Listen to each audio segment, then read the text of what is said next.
ఇక్కడ గమనించండి, this song was very beautiful, but the time is out.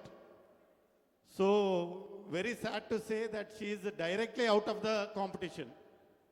డైరెక్ట్గా disqualify, but we don't want to disappoint her. మా ఒక is grace ministries తరఫున for your beautiful singing we like to congratulate you. అక్కడికి పోం. చూడండి, singing is apart, but timing and discipline is apart. So పాడినందుకు we are congratulating her, but time out అయినందుకు we are disqualifying her. Sorry to say. Shall we clap for Swapna for singing best, but not